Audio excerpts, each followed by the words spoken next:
Hi everyone, it's Neve here and welcome to my art journaling channel. Today we're going to be completing a page for the Dina Wakley Media challenge called I Am Grateful for Creativity. And this is part of the Dina Wakley year-long Year of Gratitude. And I think the idea was you're supposed to do it in her little 6x6 journal, but I did start off with good intentions and I didn't quite get there. So I decided I'd do this instead. This is my large Dilutions journal. And I'm just going in with a washi that I really hate. I don't know where I picked it up from.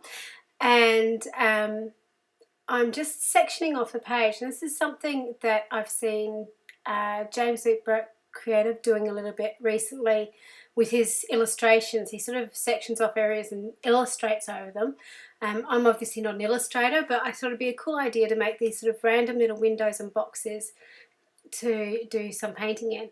And currently I'm really loving doing this technique of scraping on paint and just creating layers.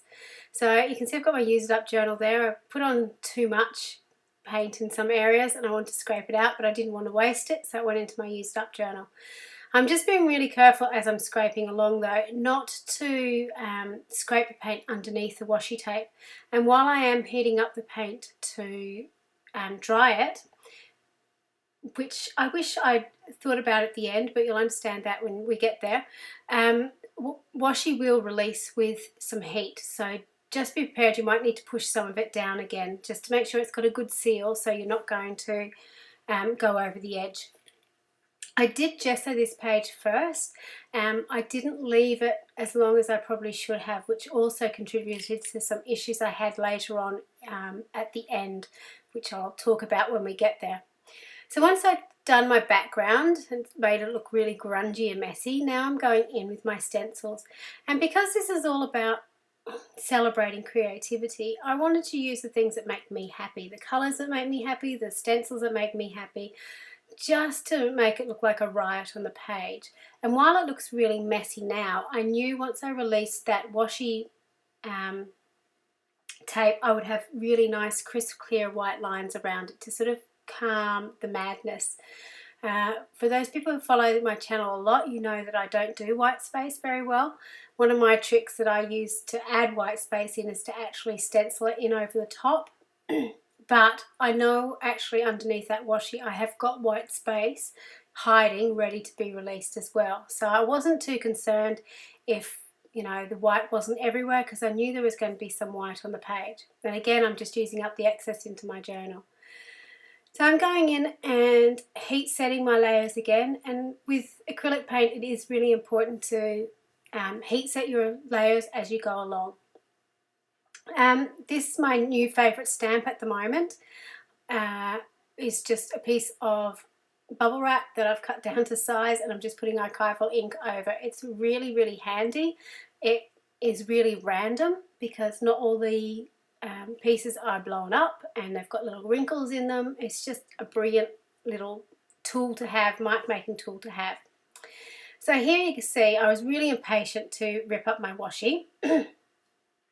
But I actually pushed it down really well, and my gesso wasn't completely dry when I did it. So what was happening was the washi was tearing, and it was also tearing up some of the gesso that I had. Now at the very, very last, you can see that tearing off the gesso just there and there. At the very last piece of washi, I think, I finally used my brain and realised if I actually heat this up with my heat gun, it's going to come off really, really easily. And I nearly kicked myself when I did it because it just came off like a dream. So just don't do what I do. Be patient, let it dry, and possibly use a heat tool to actually release it before you do what I'm doing. But you can kind of see the idea of what's happening here, and the fact that you've got those boxes of colour that all look random, all look different, but they're all created at the same time. So I'm really struggling getting these little bits off, and I heat them and they come up straight away.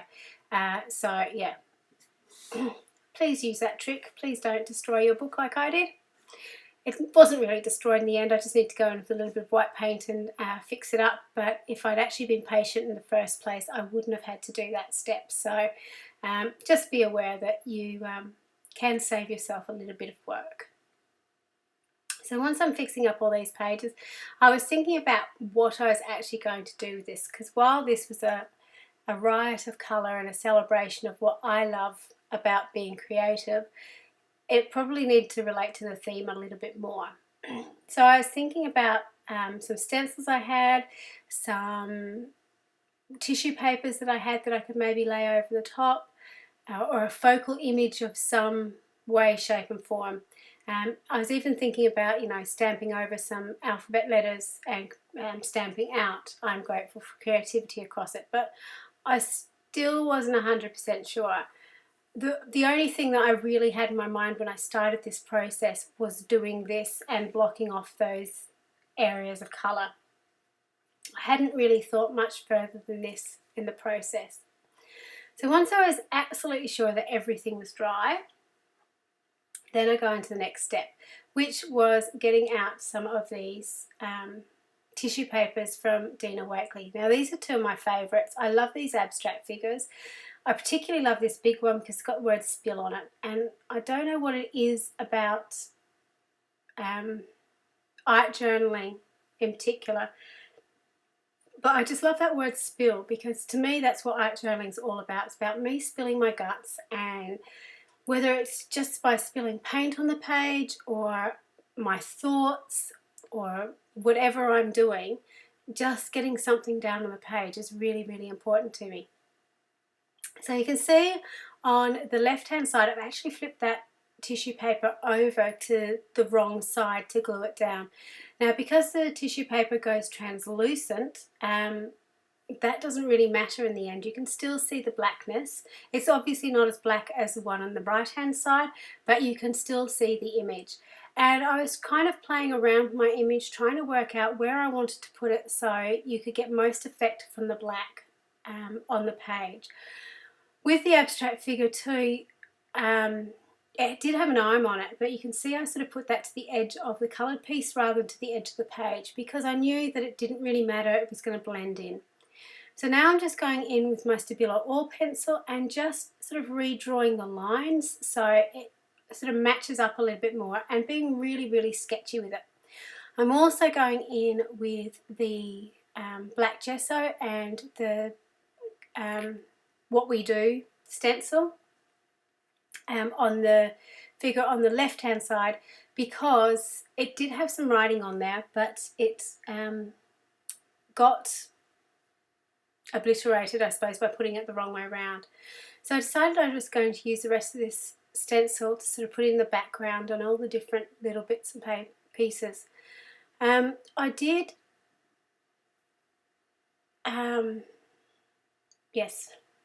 just trying to think. I did extend the right up the top behind the figure, but I decided that looked a bit odd. So when I did the colour, I actually did it across the figure and I liked that better. Now the great thing you saw that happen there with the right is because the paint wasn't completely dry, I was actually able to wipe it off with a wet wipe and then re-stencil. And that's again one of the reasons I really love using acrylic paint because certainly if you're working on a sealed surface, which dry acrylic paint is, if you make a mistake, you can get rid of it with wet wipe and not worry about it. You can just wipe it off and redo what you need to do, which makes it really, really easy to fix stuff up. Now, I decided I wanted to put in some of the tools of being creative, so I have this stencil from Scrap FX with all the paintbrushes and pens that I wanted to put in. I originally decided I wanted to keep all the sort of white lines white, but then I decided I want to actually have these extending into my frame. So I went back and re-stenciled them again, which again is something really handy when you've got stencils like that. You can just re-put them over and put it where you want it to. So this is pretty much the finished piece, I think. Just sort of going in with some white paint pens just to add some shadowing and a bit of detail to the pens. And I often find that in my pieces, particularly on your stenciling, just adding a little bit of white, particularly if stenciled in black, really finishes off your piece. I also decided to journal in the background with the white pen, all about being creative and what it means to me. And I think that sort of really broke up the background and sort of made it sort of real texture to it. I also, which I tend to do in a lot of my figures, I've got the Dina Wakley washi, which has the heights in it, and I like to put the heights onto the page. It just adds an extra pop of colour to the page as you're working. Finally, I decided to write in the bottom of the figure, I'm grateful for my creativity, just to sort of tie it into what it was all about. I've got a feeling I write underneath the I am trying to, but I may be mistaken about that. Mistaken, sorry. No, there you go. I am trying every day. I knew I wrote it somewhere. So I was trying to match the writing there.